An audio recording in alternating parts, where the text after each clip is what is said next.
स्वामी गुजेशानंद जी Ramakrishna mission से। राधे राधे महाराज जी, राधे राधे। राधे राधे महाराज जी। वंदनीय पूज्य महाराज श्री, आपके चरणों में साष्टांग दंडवत प्रणाम। महाराज श्री, हमारे जीवन का लक्ष्य श्री कृष्ण विगत मानसः समस्त सुखः। कैसे भगवान श्री कृष्ण हमारे मन को चुरा करके अपने चरणों में मन को रख दें। मुरारी पादार्पित चित्तवृत्ति। आज सत्संग में एक बात कही थी, ध्यान से जो सुनने के लिए बैठे होंगे वो पकड़ पाए होंगे। हमारी ममता में एक ताकत है, जो ममता शब्द है ना, इसमें बड़ी ताकत है कि इसको जहां स्थापित कर देते हैं उसके बिना हम रह नहीं पाते, और ये जहां लग जाती है उसके सानिध्य की मुझे अत्यंत जरूरत होती, चाहे वस्तु में, चाहे किसी व्यक्ति में, चाहे किसी स्थान में।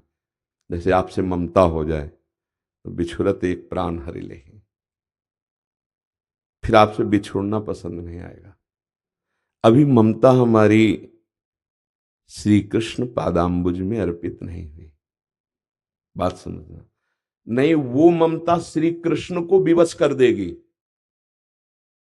ममता का जो प्रभाव है वो उन प्रभु को विवश कर देगा, और वो आपके बिना रह नहीं पाएंगे। आपको बुलाना नहीं पड़ेगा, वो छा जाएंगे आपके मानस पटल पर, आपके नेत्र में। आपको बाहर भीतर कृष्ण ही कृष्ण नजर आएंगे। एक जरूरी बात है, हमारी ममता, वो खुद कह रहे हैं, सबकी ममता ताग बटोरी, मम पद मनहि बांधी बरी डोरी। अब देख लिया जाए, भगवान कह रहे हैं, बहुत गुप्त बात बता रहे हैं कि यदि मेरी ममता जो आपको दी गई है, शरीर और शरीर संबंधी भोग और शरीर संबंधियों में तुमने फैला दी है, तो तुम दुखी होगे, तुम जन्म मरण को प्राप्त होगे। अगर वही ममता जो मेरे द्वारा दी गई है मेरे चरणों में बांध दो, सब जगह जो फैला रखी है, तो आगे का जो विधान है, जहां जहां मेरा भक्त चरण रखे वहां वहां रखूं हाथ, पीछे पीछे मैं फिरूं कभी न छाणू साथ, भक्तन पाछे यो फिरत ज्यों बछरा संग गाय। बछरा पकड़ लो तो गाय रंभाती हुई आएगी। क्यों? ममता है उसको।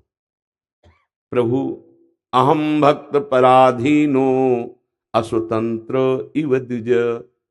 क्यों? क्योंकि ममता प्रभु में समर्पित। प्रभु निर्मम है हमारे प्रभु को, क्योंकि वही है, दूसरा कोई है नहीं, तो किससे ममता करे? भगवान का भक्त भी निर्मम होता है। भगवान कह रहे हैं, अद्वेष्टा सर्वभूतानाम मैत्रः करुणैव च निर्ममो निरहंकार। कहीं ममता है हमारी। अगर हमें हर समय श्री कृष्ण का अनुभव नहीं हो रहा, हर समय श्री कृष्ण के रूप माधुरी का पान मेरे मानस नेत्रों में नहीं हो रहा, तो मेरी ममता है। किसी इंद्रिय के भोग में, शरीर में, किसी व्यक्ति वस्तु स्थान में ढूंढ ले, पक्की बात है। जहां ये ममता समेट कर प्रभु के चरणों में समर्पित कर दी, बस फिर रूप छके घूमत रहे, तन को तनिक न भान। नारायण, एक नारायण स्वामी, दृग जल बहे यह प्रेम पहचान। अश्रु प्रवाह होता रहता है। प्रभु की मीठी मीठी स्मृति, प्रभु की कोटि कंदर्प दमनीय वो लावण्य, वो रूप माधुरी उपासक पान करता रहता है। कमी है हमारी तरफ से कि हमारी ममता नहीं समर्पित है प्रभु के चरणों में। अगर इसे बड़ी सूक्ष्मता से समझ लिया जाए तो अभी इसी क्षण आनंद आने लगे। ममता नहीं रखनी, ना अपने शरीर में, न अपनी इंद्रियों के भोगों में, और ना किसी व्यक्ति में। सबकी ममता ताग बटोरी, मम पद मनहि बांधि बर डोरी। पूरे जीवन भर यही करना है। ये जिस क्षण कर लिए, फिर आगे का कार्य प्रभु करते हैं।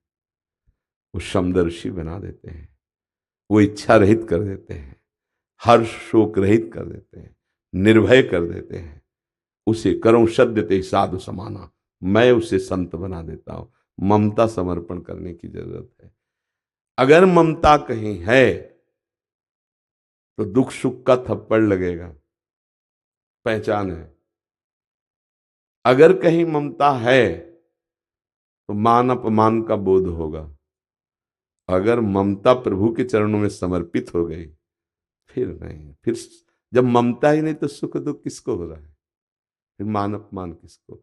शत्रु मित्र सम जानी, मान मान अपमान सम, दुख सुख लाभ न हानि, यह जो कृपा हरिवंश की। ममता जो प्रियालाल के चरणों में समर्पित होती है तो ये स्थिति पाई जाती है उसमें कि शत्रु मित्र में समान भाव उसका होता है, सुख दुख में, लाभ हानि में, मान अपमान में, निंदा स्तुति में समान भाव। क्योंकि जब शरीर से ममता हो तो निंदा स्तुति का प्रभाव पड़े ना।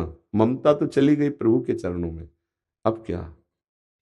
अब जो बहुमान करे को मेरो किए बहुमानत नाही बढ़ाई, और जो अपमान करे को केहू किए अपमान नहीं लघुताई। क्योंकि ममता ही नहीं शरीर में, ममता ही नहीं किसी से, निर्मम हो पर सबसे प्यार है। ये चमत्कार होता है भक्त का। वो निर्ममो निरहंकारा पर सबसे प्यार होता है। सब जीवन सो प्रीति भगवत भाव से, रीति निबाहत आपनी, रीति अपनी निष्काम, किसी से कोई स्वार्थ की प्रीति नहीं, निष्काम भाव से, भगवत भाव से सबसे प्रीति है, और किसी से ममता नहीं। ये बड़ा चमत्कार। प्रीति का व्यवहार सबसे, ममता किसी से नहीं, क्योंकि ममता सबके हृदय में विराजमान श्री भगवान को समर्पित हो गई। अब वो भगवान को देखकर व्यवहार करता है। निज प्रभु में देखें जगत, तब हमारे अंदर भगवदाकार वृत्ति आती है। कोई व्यक्ति रह ही नहीं गया सृष्टि में, कोई वस्तु नहीं रह गई। अनन्य चिंतन तभी तो होगा। अगर वस्तु, व्यक्ति, स्थान, कहीं कुछ ममता है तो उसका चिंतन होगा। जब ममते नहीं रही तो प्रभु का चिंतन, और जब प्रभु का चिंतन हुआ तो कुछ रह ही नहीं गया। मत्ता पर तरम नान्य किंचिदस्ति धनंजय, मेरे सिवा कुछ नहीं, ये अनुभव हुआ। अब वास्तविक जो रस आया वो प्रतिक्षण वर्धमान आया, वो किसी घटना परिस्थिति में बदलने वाला नहीं होता। तो वो जो उपासक जन है, वो जब अपनी ममता को बटोर कर प्रभु के चरणों में समर्पित कर दे तो बात बन जाए। और यहां त्रुटि हो जाती है। हम नाम जप करेंगे, थोड़ा साधन करेंगे, थोड़ी सेवा करेंगे, पर ममता शरीर में, ममता अपनी मान्यता, प्रियता इंद्रियों की, बहुत समय लग जाता है। साधना को समझना है, ये क्रिया से नहीं होता, ये केवल समझ ठीक होने से होता है। तभी गोस्वामी जी ने, तुलसीदास जी ने बहुत शोध कर कहा कि बिगड़ी जन्म अनेक की, अब ही सुधरे आज होई राम को। बस अपना जो ममत्व है उसको प्रभु के चरणों में अर्पित कर दो। सब साधन का ये सार है। ममता शून्य हृदय और ममता युक्त हृदय। प्रभु के चरणों में ममता, और शरीर और संसार से ममता शून्य। और यहाँ सब उल्टा है, सिर्फ प्रभु से ममता नहीं और सब जगह है लेना। देखो ना, जैसे छोटे बच्चे से माँ प्यार करती है, कैसे छोटा बच्चा माँ से प्यार करता है। भय आया तो माँ की गोद में दौड़ जाएगा, और सुख की बात है तो माँ की गोद में। अगर उसे टॉफी पसंद आती तो पहले माँ की तरफ देखेगा, माँ। ऐसा भक्त होता है। अनुकूल प्रतिकूल हर परिस्थिति में ममता केवल प्रभु के चरणारविंद में होती है।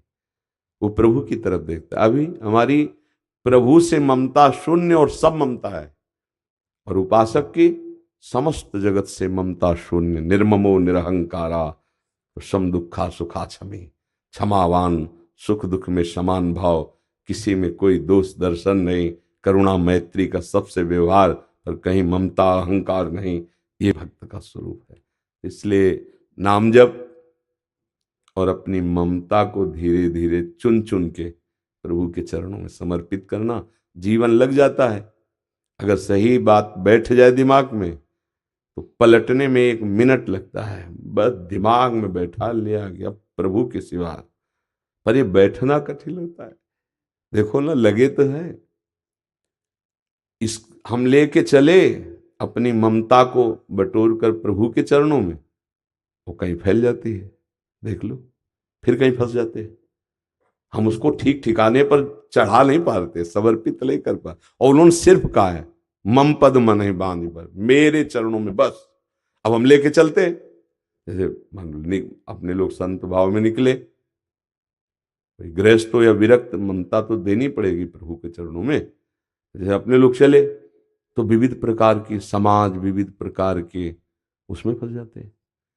पहले सीधे जो पूजा सामग्री लेके निकले हो ममता, वो प्रभु के चरणों में समर्पित करो, अर्थात परिपक्व अवस्था, किसी भी द्वंद्व का कोई प्रभाव नहीं। अब प्रभु स्वरूप समाज में उतरो, कोई फर्क नहीं पड़ेगा। पर वो विविध प्रकार के मान सम्मान की ऐसी प्रीता होने लगती है, विविध प्रकार का लोक व्यवहार ऐसा होने लगता है कि वो ममता जहां ले जाके समर्पित करें वो फिर फिसल जाती है। मतलब पुत्र में नहीं तो शिष्य में सही।